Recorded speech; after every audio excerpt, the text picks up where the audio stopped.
Hello and welcome everyone to our author interviews, and this is the second of its kind. Today I have with me Dr. Jaskiran Chopra. Hi ma'am, welcome. How are you? Hello, thank you so much, Alicia. Doing good. So for our listeners and viewers out there, Jaskiran ma'am is the author of Yesterday Once More, a lovely and amazing collection of vignettes. Ma'am, how was your journey of being an author? Oh, my journey as an author started long time ago, and my first book was a book of poems of Urdu poetry, and Okay. that was in 2004. That was my very first book. Although I debated a lot whether I should bring it out or not because the poems were very personal and more of confessional poetry. Okay. So that's why I hesitated. But then people insisted that it should be published, and I tried to publish it. First book.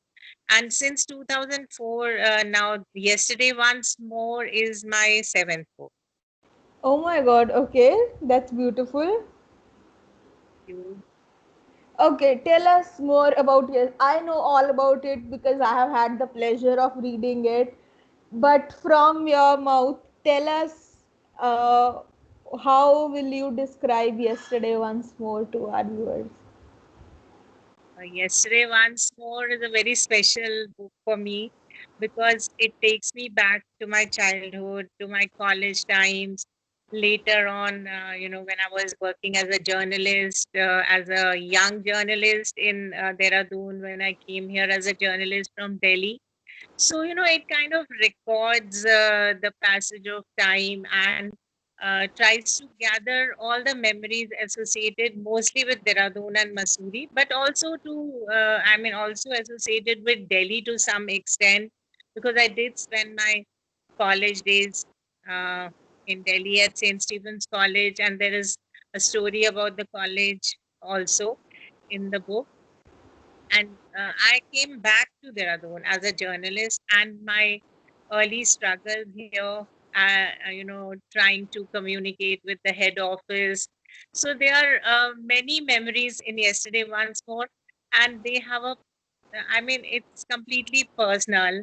They are true stories of my own life and people I knew, and the places I love. So it's a very personal narrative, and also with quite a few touches of humor in it. Okay. How did the idea of yesterday once more took birth?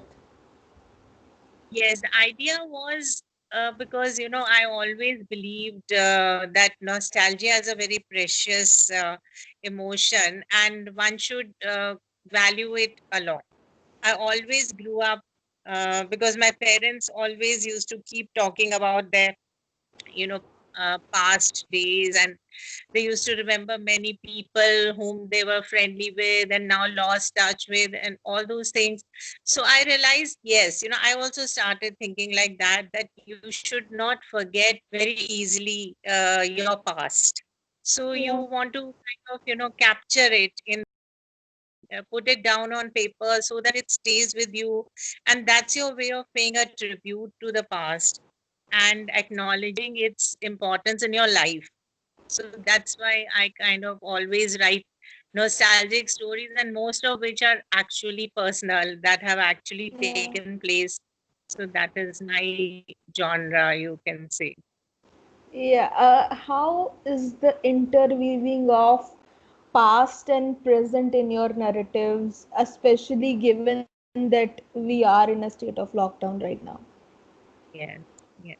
Uh, the past and present do appear, they coexist in my work, because usually what I tend to do is that I always try to project things that have been lost forever and need not have been lost forever. They could have been preserved in some form or shape.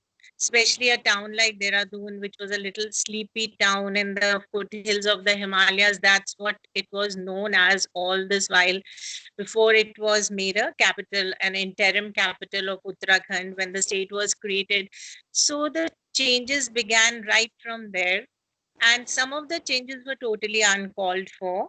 And I feel that they have kind of brought us into a present which is not very pleasant, and which could have been better, which could have been better if people had had the sense of not letting go of all those beautiful features of the valley just to build up a capital.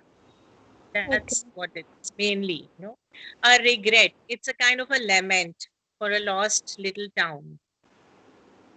That's a very deep thought. I remember reading your book and thinking that this was a bouquet of memories, and of you as a little child, and then you growing up and think like talking about books, talking about people, talking about Dehradun, Masuri. There's everything in it.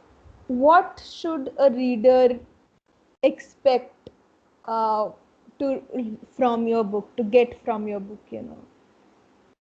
Any reader who is interested in the warmth of nostalgia and the beauty of nostalgia and would like to know exactly about a world which we have left behind, and Yeah. that reader can really associate himself or herself with the book, and it would find a very deep echo in their heart also, because somewhere each one of us has these memories Yeah. of childhood, of schools, old schools, teachers whom you are impressed by, and things like the sweet man and his canteen. All of Yeah. us remember school canteens. So Yeah. those things are actually part of a world which it's not difficult to which it's not easy to come across now.